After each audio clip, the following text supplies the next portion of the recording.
माननीय राजसाहेब ठाकरे यांनी आपण सर्वांना आदेश दिले होते 3 तारखेपर्यंत अल्टिमेट सरकारला दिला होता।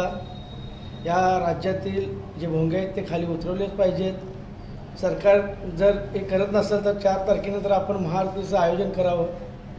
आम्ही सरकारच्या सुद्धा आदेशाचं पालन करत हे सरकार जे आहे शरदचंद्रजी पवार यांच्या नेतृत्वाखाली चाललेलं सरकार आहे। हे बाळासाहेबांचे सुपुत्र उद्धव ठाकरेचं सरकार नाही। उद्धव ठाकरे हे नाकर्ते आहेत, सरकार चालवण्यास असक्षम आहेत।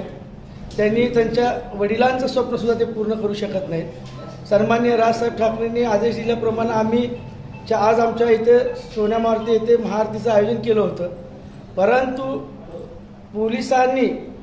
पोलिसावर गृह खात्याचं म्हणजे शरद पवारांच्या दबावाखाली आमचे ॲम्प्लिफायर आमचा स्पीकर जप्त केला।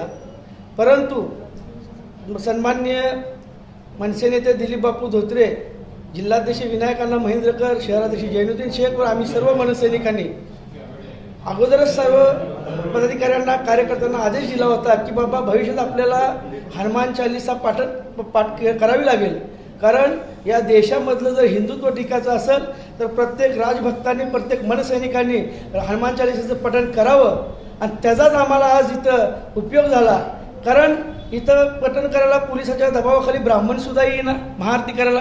म्हणून आमच्या सर्व मनसैनिकांनी स्वतःच्या तोंडातल्या भोंग्यातून हनुमान चालीसाचं पठण करून आम्ही आमच्या सन्माननीय राजसाहेबांच्या आदेशाचं पालन केलेलं आहे। यापुढे देखील आमच्यासाठी सरकारचा आदेश महत्त्वाचा नाही आहे, आमच्यासाठी सन्माननीय राजसाहेबांचा आदेश महत्त्वाचा आहे। त्यामुळं सन्माननीय राजसाहेब बोलल ते धोरण आणि बांधल ते तोरण एवढं राहील। जय श्रीराम, जय श्रीराम।